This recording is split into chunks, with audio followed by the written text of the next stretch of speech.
Assalamu alaikum, my dear students. Happy New Year to all.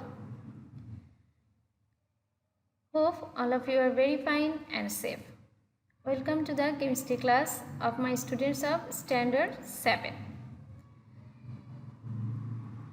I am your Lipa Miss. Today, I will start a new chapter from your science book, that is chapter 6, Structure of Matter.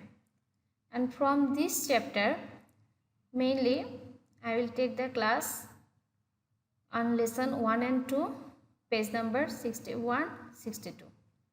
So let's start the class. At first, follow some pictures. Here, I am showing some pictures. Follow and try to understand what is the picture about. This is electric wire, isn't it? Yes, actually this is electric copper wire. And this is sodium chloride salt, edible salt, which we generally take with our meal. This is a pan made of aluminium. This is water. This is sugar. And this is oxygen gas present in open air, isn't it?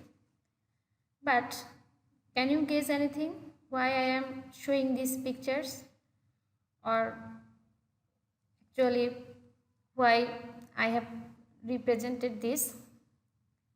Here, follow the pictures. Here I have shown liquid type substances, solid type substances, and also gaseous type substances.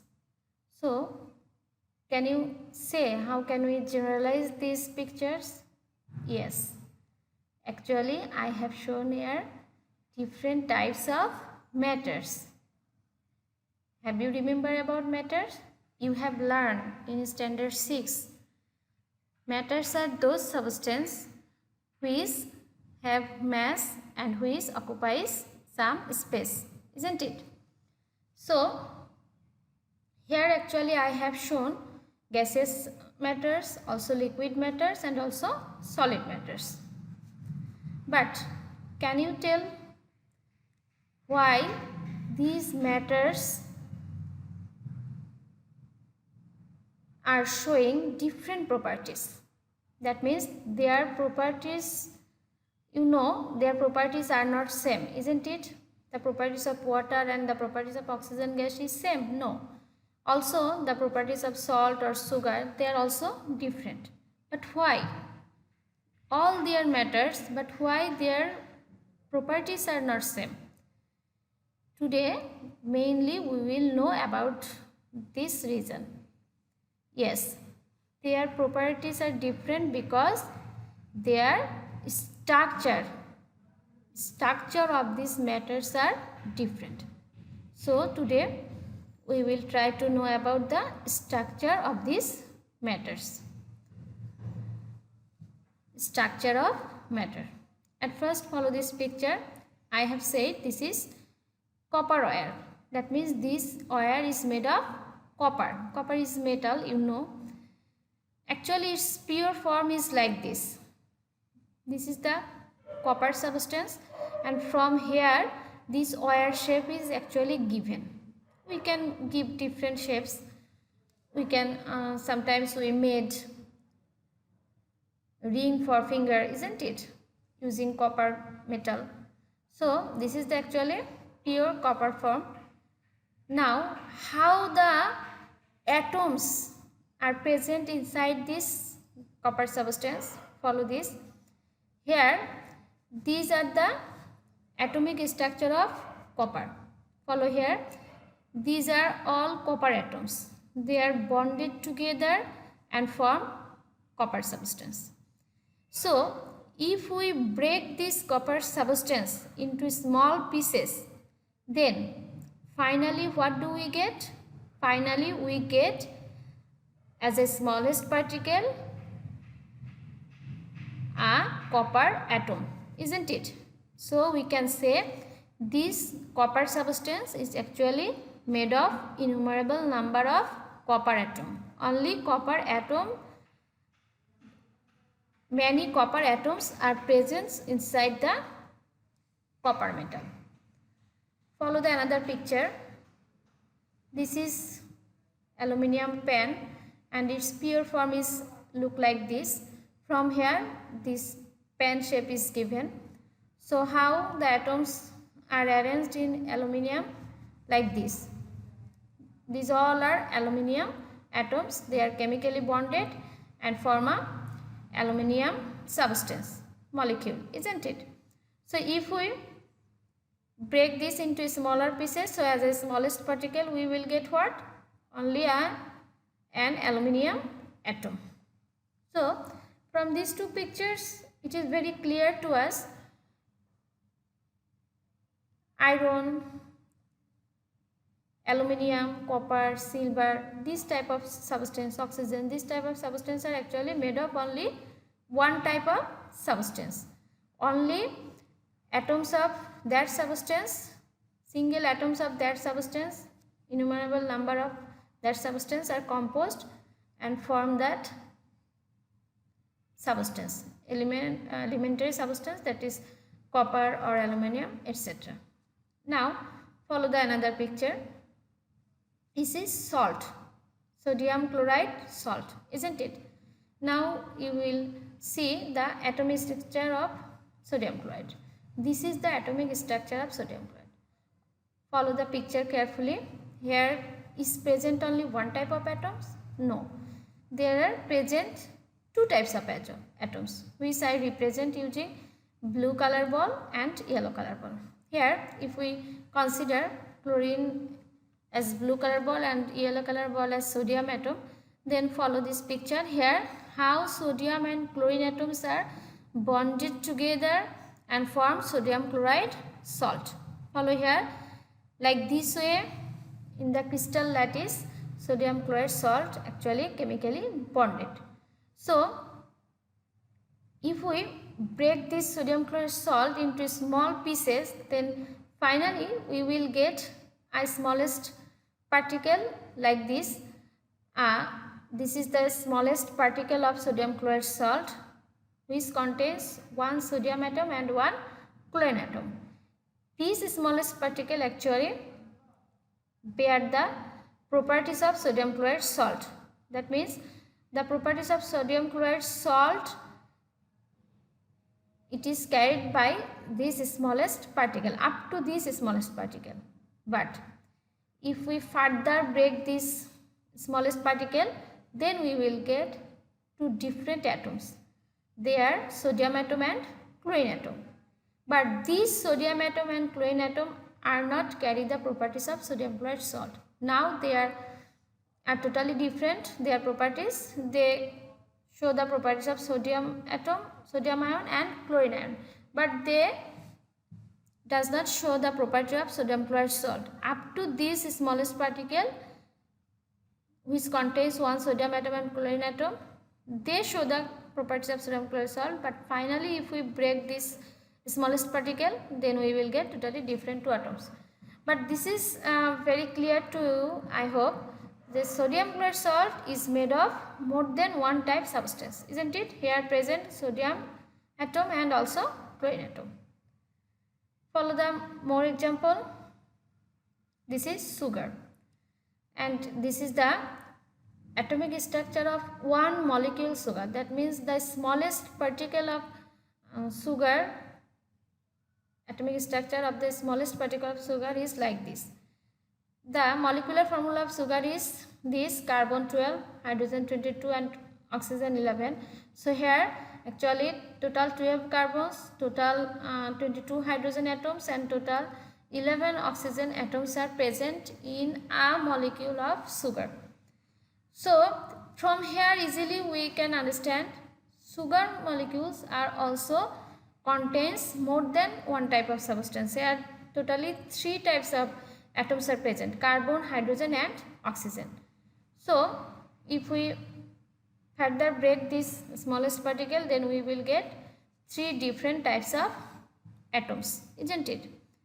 So from these pictures, it is very clear to us some matters are composed of only one type of substance and other matters are composed of different types of substance. So we can say the structure of matter is mainly two types. The matters that are made of only one component or the matters that are made of more than one component. The matters that are made of only one component are called elements. So the matters that are made of only one component are called elements. For example, aluminium, copper, gold, silver, iron, oxygen, hydrogen, etc. There are total 118 elements are present in this world. We will know about these elements in next classes. Just you have to know here, elements, this is matter. These matters are made of only one type of component. And the matters that are made of more than one component, they are called compounds. For example, salt, sugar, carbon dioxide gas, water, chalk, etc. Here the number of elements up to now it is fixed 118, but the number of compounds is not fixed. Innumerable compounds are present in this world. So compound means that type of matter which contains more than one component, such as salt contains two types of components, sodium and chlorine. Sugar contains carbon, hydrogen and oxygen. Carbon dioxide, so from the name you can understand carbon dioxide gas contains carbon and oxygen. Water, you know very well, water is composed of hydrogen gas and oxygen gas. Chalk is actually contains calcium, carbon and oxygen. So these are the example of compounds which are made of more than one component.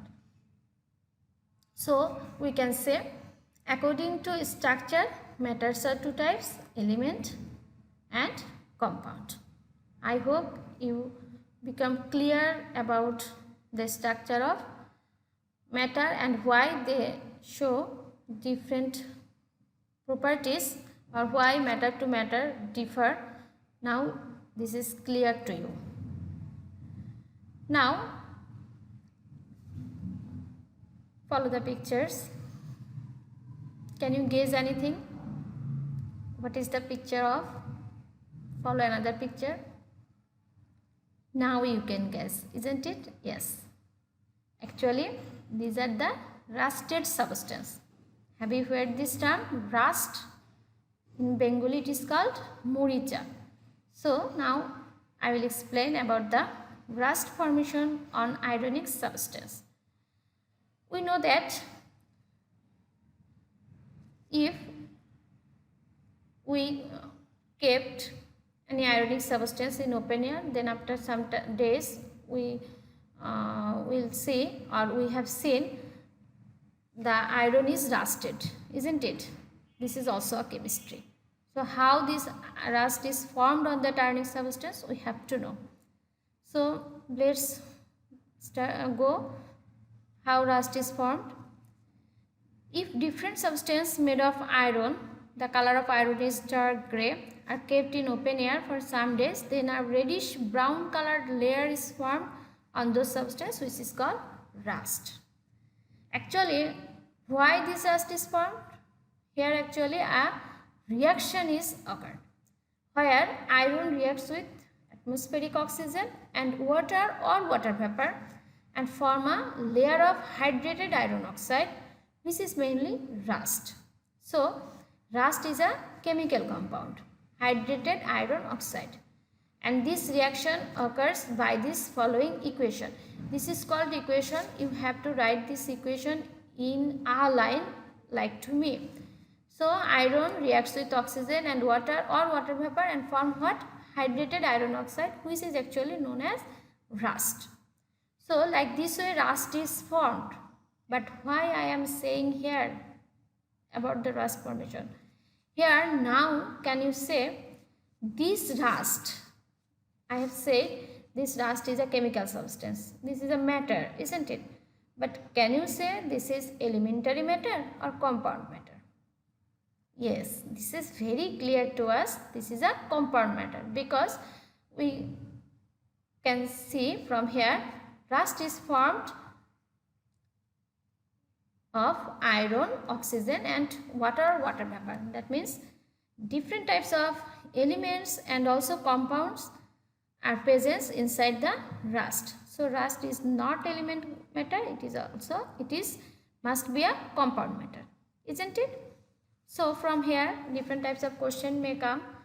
What is rust, how rust is formed, or is rust compound or element, explain. So I hope you can give the answer clearly.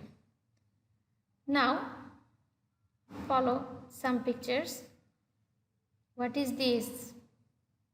What an interesting food item, isn't it? Almost all of you like it. Another picture. I am showing here more pictures. Lemon juice, tea, air. Can you guess anything? Why I am showing these pictures? Yes, these are the picture of mixture. Also you have learned about mixture in previous class, that is standard 6. I hope you have remembered. So mixture actually one type of matters which contains two or more matters, just they are mixed together without reaction. That means a substance where different types of matters, they can be element or compound, are just mixed together but there is not occurring any reaction. This type of substance is called mixture. Follow the example here. This tea, this is the mixture of water, sugar and tea, isn't it? This lemon juice, here this is the mixture of lemon juice and water, salt also or sugar also. So here these matters are just mixed here but not any chemical reactions occur. So we can say these are the example of mixture where not occurs any chemical reaction. So my dear students, today up to this. In next class I will come back with new topic. Goodbye everybody.